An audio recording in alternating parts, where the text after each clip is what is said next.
Does fame drive you crazy? All the trappings that come with, you know, the Access Hollywood and the Star magazines. Does that all drive you nuts, or are you pretty good at removing yourself from all of that stuff that comes with fame? The truth is this, that there are many people in life that are dealing with things phenomenally more complex than what I have to deal with fame. And the human nature is to adapt to their environment and adapt to their circumstances. And I've been in this business for a while now, and you get used to it like anything else in the world. And truly it's not the worst life to lead. There are phenomenally, worse problems out there. So anytime I hear myself complaining about it, or the paparazzi are a nuisance and all that, but at the end of the day, I'm a blessed person. I'm a blessed person, and I'm thankful for what I have. And we thank you for joining us. Thank you so much. Yes. Look. Okay, can we not freeze frame? I look like Eddie Munster up in there with my hairline. And what was I wearing? Anyway, I wasn't eating back then either. Welcome back, everybody. That's a clip from my interview with Leonardo DiCaprio way back in 2004 when he was promoting his movie, The Aviator. Funny story. Well, anyway, welcome back. We're doing a whole show, by the way, dedicated to the movies as we get ready. Yeah, as we get ready for the Oscars.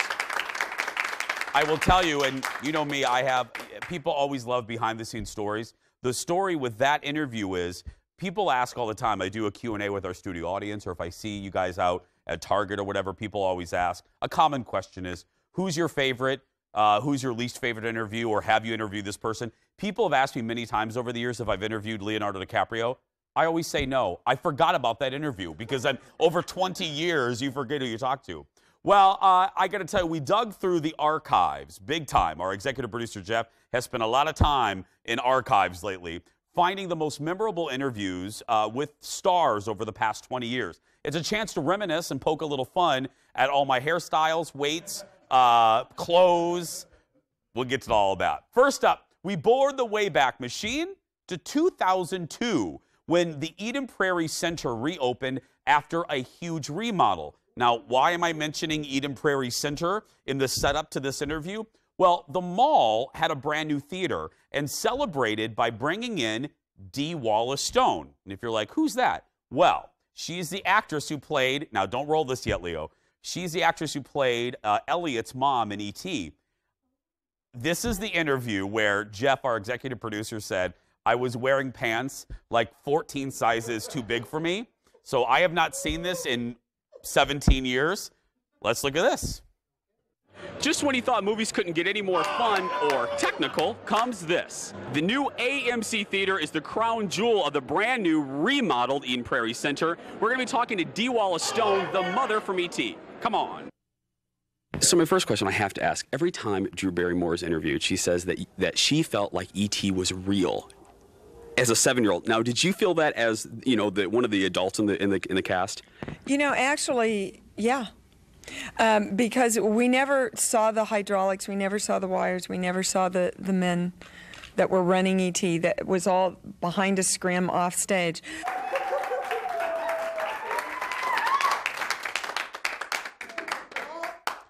Why did they let me on television?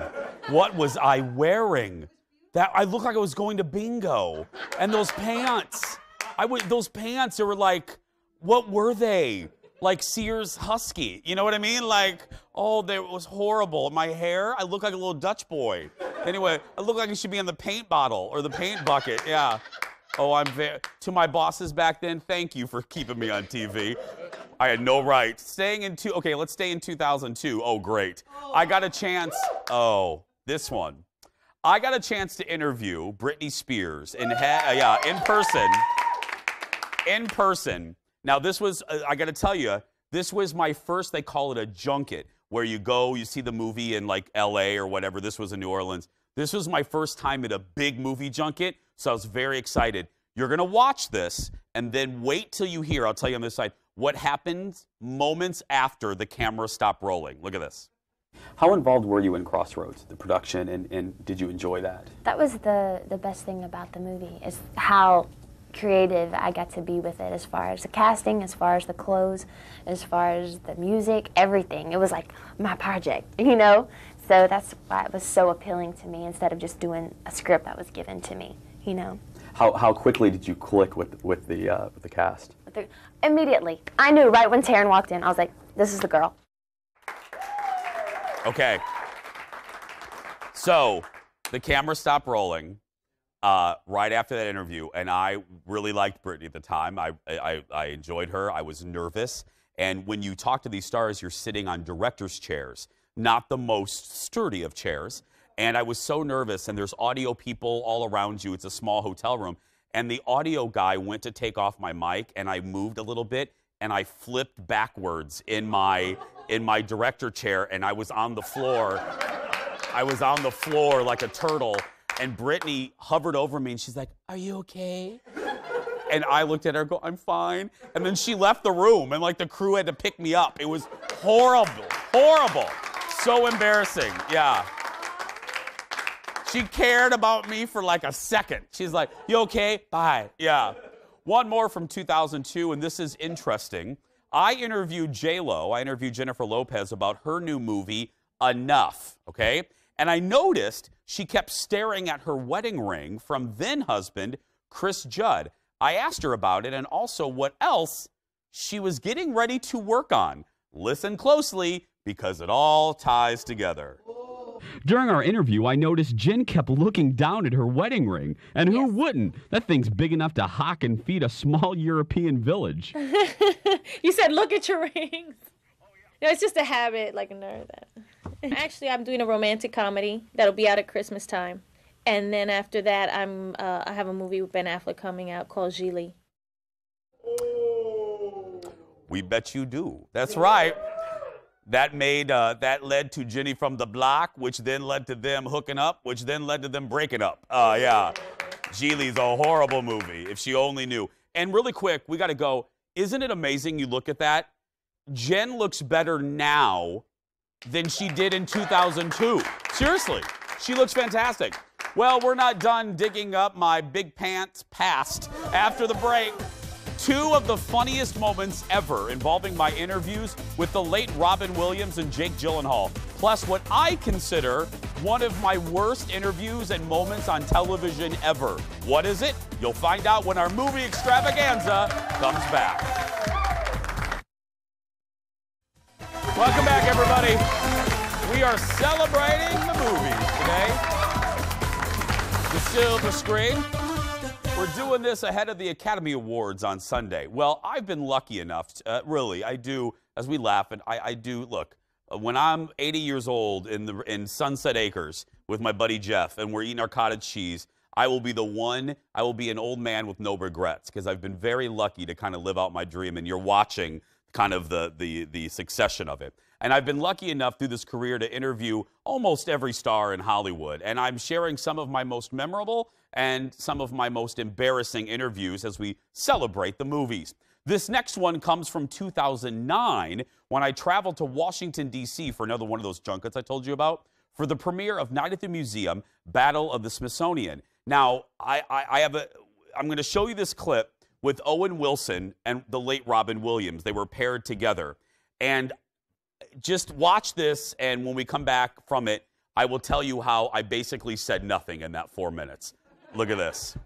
You know why? Because there's Canadians. They're heavily armed, and they won't shoot you. They'll just wander around, and they ask you, how do you like Canada? And they mean it. They mean it. I saw some folks with guns out here, though. You get a Canadian to say, I'm sorry. Step on their foot. Step on their foot. Sorry. Sorry, eh? Sorry. Well, I believe like Canada's like an apartment over a meth lab going, keep it down, eh? Keep it down, eh? Come on now. That's true. Come on now. True. They do you seem just so shaved much your more cat. civilized. Keep it down. Apartment over a Shaved cat. Now there's a visual. Yeah. A shaved kitty. Shaved kitty, which is a wonderful cleaned up metaphor. Did you shave the kitty? That was the name of a band. Yeah, that was Shaved Kitty. That would be a great name for a band. Ladies and gentlemen, please welcome Shaved Kitty. It was an Followed by all-girl band. An all-girl band. You became the singer. I was the lead singer for Shaved Kitty. Sounds like an Irish girl band. Please welcome Shaved Kitty.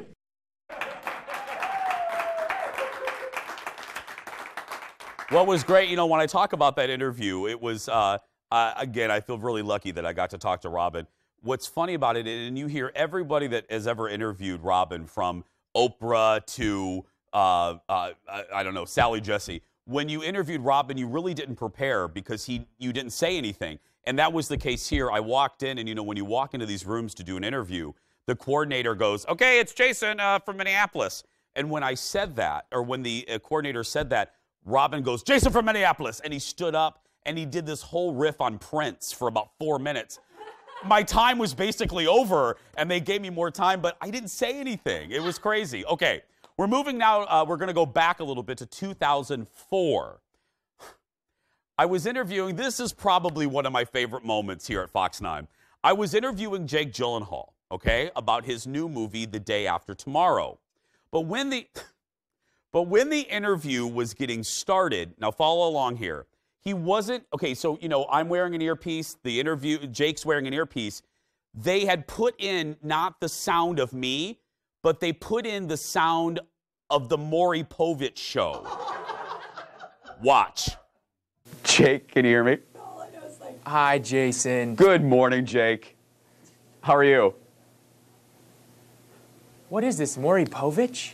Okay, to help you understand what's going on right now, Jake isn't hearing me in his ear like he's supposed to. He is hearing the Maury Povich He's hearing show. our programming, isn't Take he? a listen. Yeah, is that what it is? Is he interrupting us? Jake, can you hear me? Jason? Jake? Maury? Jake? Povich? Jason? Jake? Hi. You can hear me. I can hear you. We had a little bit of technical difficulties. Were you stuck listening to our programming? I was hearing about some prostitute and her daughter or something. Oh, the quality programs on Fox. I was into it. I was into it. I have to say. Yeah, I like your little, good morning, Minneapolis. We saw that. Good morning, Minneapolis. That was great. Well, Yeah. good. How are you, my friend? I'm feeling great. Good. This morning, yeah. Well, yeah, even with How the. are you? I'm doing, you know, it's Friday. How can you complain? It's true. Good morning, Minneapolis. Good morning.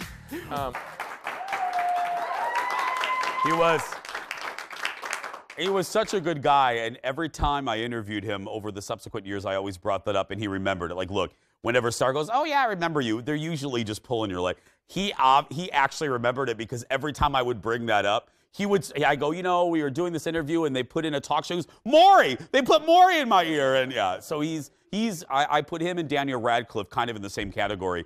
And Ewan McGregor. 3 of the nicest guys. They're as nice as you want them to be. Yeah, and I've interviewed each of them more than a few times. So, and yes, I know what you're thinking right now. Either you were staring at how good-looking Jake was, or you were staring at the fact that I had orange hair and a faux hawk. And I get it. Yeah, I know.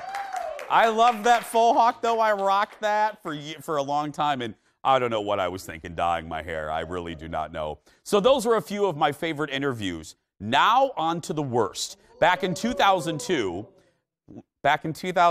I was interviewing Minnesota guy Josh Hartnett about his movie 40 Days and 40 Nights. I asked the innocent question, where does Josh like to hang out when he comes back to Minnesota? What does he like to do? Here's the very little of what he said. I'm, kind of, you know, actually, it doesn't really matter where the places are. It's just kind of, you know, wherever my friends happen to be. And we kind of end up in different parts of town all the time. But I live in Minneapolis, so Minneapolis mostly, yeah. We went back and counted. That was the roughest celebrity interview I've ever done. He has since, like, he's the nicest guy, but we counted. He said about 110 words in that entire interview. It was awful. After the break, but he's a nice guy.